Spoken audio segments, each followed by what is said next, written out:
de l'Assemblée nationale. jërëjëf Fatou Abdou ñoom xam nga li honorable député Moussa Diakhaté doon wax sànq ci ay affaire rétroactivité je l'ai pas bien compris moo tax su ma sañoon dama naan ko ma jël ci sama temps mu répété waat li mu wax ci affaire rétroactivité boobu ci entrée en vigueur u article 97 bi nga baal ma rek damaa saisirul lépp moo tax te bëgguma déformer say propos.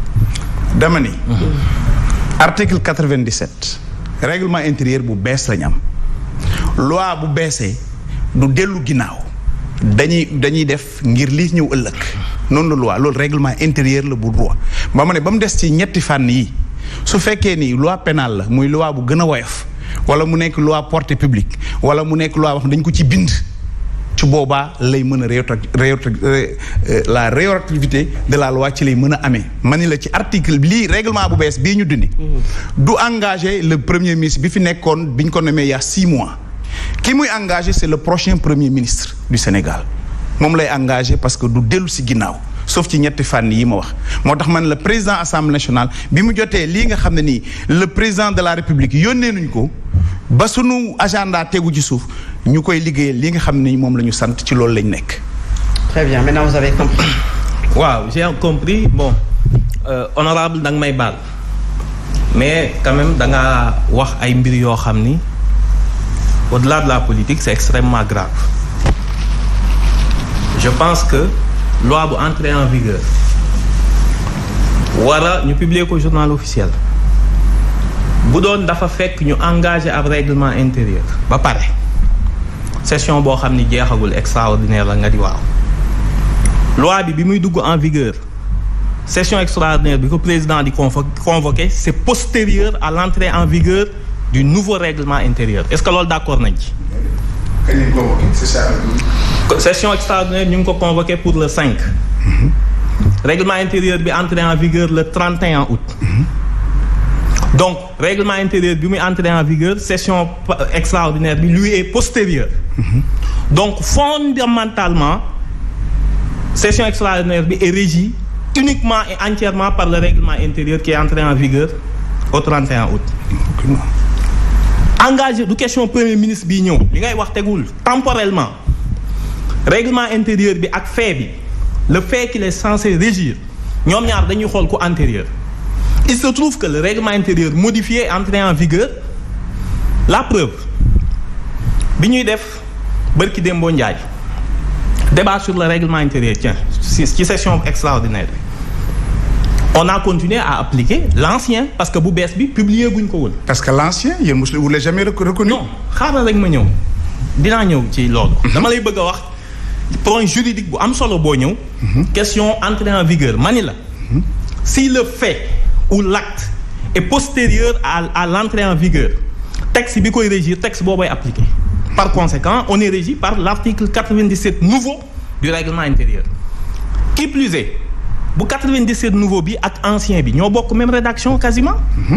quant au délai de 8 jours vous avez 2 problèmes benn dañ ne la y a un délai de 8 jours minimum boo xam ni le premier ministre war na avant muy def DPG mu informer assemblée. par contre te loolu dafa am solo ce n'est pas à l'Assemblée nationale de fixer la date gisoo ko ci benn texte. Indépendance à aujourd'hui toutes les DPG déclarations de politique générale sont fixées par le président de la République. Aucune déclaration générale ne s'est faite en session extraordinaire. may ma rek ma ñëw oui ma la session peu importe. ah si. non session extraordinaire ak ordinaire xam nga luy seen différence. bii dañ ko tenir. durant une période man nga koy wax. waaw même ma ñëw. déedéet man nga koy wax. aucun texte du règlement intérieur de l'Assemblée. duñ ko appliquer parce que dañoo nekk session extraordinaire. C'est le même texte qui s'applique que l'on soit en session ordinaire ou extraordinaire. loolu na leer moo tax man la je ne comprends pas balaa assemblée. la loi initiale ne s'applique pas en session extraordinaire. déglu ma. su dee amul ne wax ma. lan mooy la loi initiale ne s'applique pas en session extraordinaire. en session ordinaire. non lan mooy loi looy woowee loi initiale. loi de finances initiale.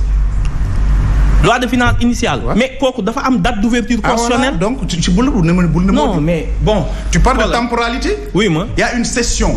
déglu ma wax. normale bul dugg ci complication. déglu ma wax la rek. ok dama ni la peu importe 97 nouveau ak ancien benn principe la bind c'est le gouvernement le président qui fixe la date de la DPG premièrement benn obligation la am dañ ni ko avant ngay fixer date bi mayal assemblée 8 jours date boo mën a jël da ngay may assemblée 8 jours minimum 8 jours minimum mais gisoo fenn foo xam ne président assemblée bureau de l'assemblée conférence des présidents yoon may na leen bu amee article nga wax ma boo xam ni may na leen ñu fixer datu DPG benn ñaar loolu parce que foog nga dugg ci comparaison ci jurisprudence bu dee xam nga de l'indépendance à aujourd'hui une seule DPG boo xam ne assemblée moo ko fixé le président de l'assemblée outrepasse ses fonctions. pas du tout.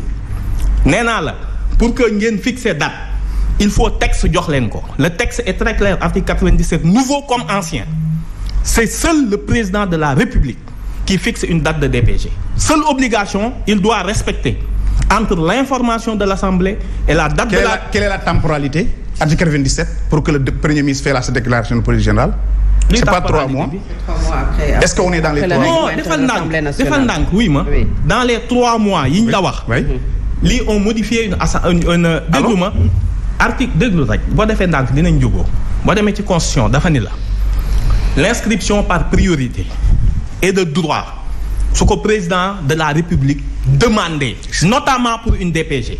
Tout à fait c'est ce qui est fait. léegi durant la session ordinaire on n'a pas pu tenir durant la session ordinaire la DPG parce qu'il y avait un défaut que vous avez au départ nié après ngeen corriger ko seen bopp. on l'a jamais nié.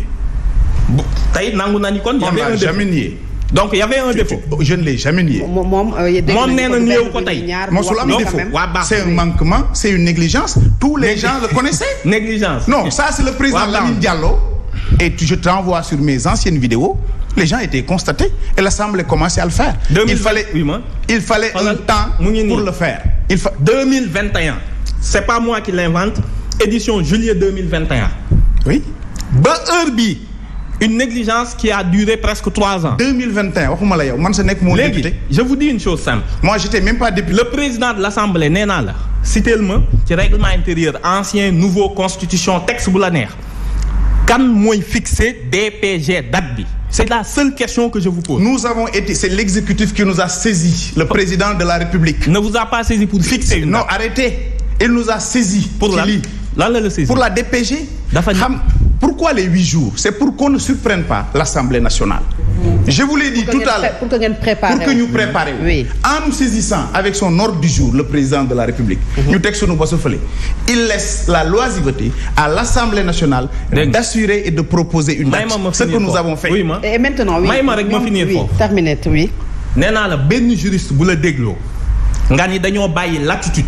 le président de la République quand il a un pouvoir constitutionnel bu ko constitution investir mu def ko am na ci droit bu ko deful keneen mënu ko suppléer il ne vous a pas laissé latitude su bindoon. c'est pas une prérogative du président. l'agenda de travail est organisé par la conférence des présidents qui est souverain. Amadou Ba qui a fait la dernière DPG. Oui. c'est le président Macky Sall. Oui. qui a convoqué sa DPG. Oui. léegi da nga naan ma depuis l'indépendance ak léegi toutes les DPG ont été convoquées par le président aujourd'hui nga ni président moo la may latitude. dama ne c'est le président qui l'a convoqué. c'est le président qui l'a convoqué. quand le décret est là, quand le président est investi d'un pouvoir. il a convoqué. et que le texte. il nous a demandé ouvrez-moi une session extraordinaire traitez-moi ces questions su dee amul nañ ma amul.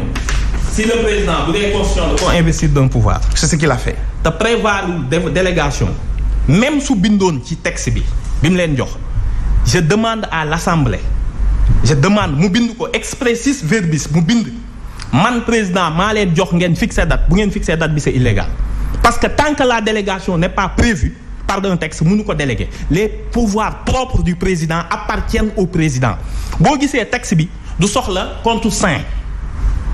boo gisee yenn pouvoir yi mu am ko c'est parce que c'est un pouvoir propre pouvoir boobu bu ko délégué sans texte délégation bi est nulle. mais bu ñu la déggee la programmation est là. alors non c'est que non bu ñu nax askan wi ñuy seetaan lii mu ngi jógee ci président de la République. le décret oui. décret bi nañu ubbi leen session extraordinaire. waaw xam na ni mënta weesu fukki fan ak juróom. ne lii laa bëgg ngeen waxtaanee maintenant agenda de travail yu assemblée nationale conférence des présidents moo koy def loolu la ñu def. non ni samedi dinañ def commission technique yi. altine dinañ def plénière ñetti plénière yépp àllarba dinañ recevoir premier ministre. alors très bien xam nga le problème bi mu jur gis nga le problème bi mu jur dañ ko convoqué mercredi xam nga dañu ni la session dure 15 jours pourquoi ñu choisir le 11 non pourquoi ñu choisir le 11 session bi 15 jours la. parce que le 12 dañuy tas assemblée. non très bien kon xam nga ni. kon ci non déglu ma wax la.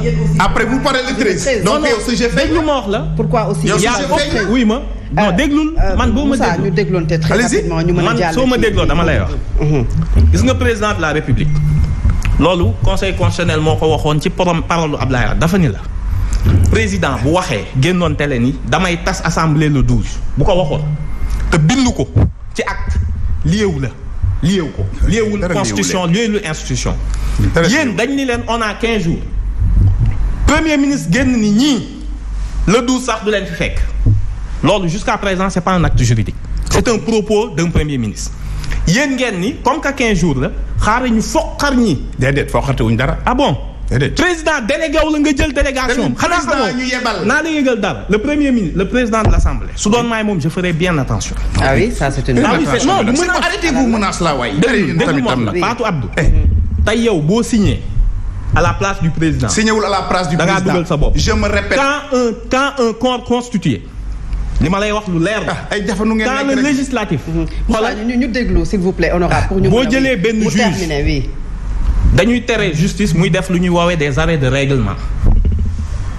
ni ko bul ni lii beneen yoon nii laa koy mais quand vous dites qu'il doit faire très attention. parce que en tant que président d'une assemblée. oui nga usurper la compétence du président de la République en connaissance de cause après avoir violé pendant longtemps nga faire circuler un texte faux. qui viole la constitution nag. nga ñëw ni yow en tant que président de l'Assemblée di nga oser di fixer un pouvoir nga usurper la fonction du président le pouvoir du président de la République moo lay wan ni da ngeen di caaxaan. vous aviez 15 jours vous avez choisi le 11 parce que nee ngeen duñ ñu tas donc yéen seen 11. non il faut dire 15 jours maximum. te nee naa la il faut dire 15 jours maximum jusqu'à présent. on peut le faire en 3 jours. oui terminez lépp luy texte s'il vous plaît oui. nga déglu quelqu'un qui est à la commission des lois ñu ne ko lii ngeen jël lan mooy base juridique bi xam nga boo koy justifier da ngay def ay visa lii mooy base juridique bu texte bi. amul base juridique. ankay wax naa la ko ban article ban article honorable Moussa Diakhaté texte constitution règlement intérieur citeel ma benn article bu may président assemblée. très bien le débat duñu ko il ne s'est pas substitué au président. il a joué son rôle de président de l'Assemblée nationale dans la conférence des présidents. ban texte la loolu ban consort la conférence des présidents. non ban texte.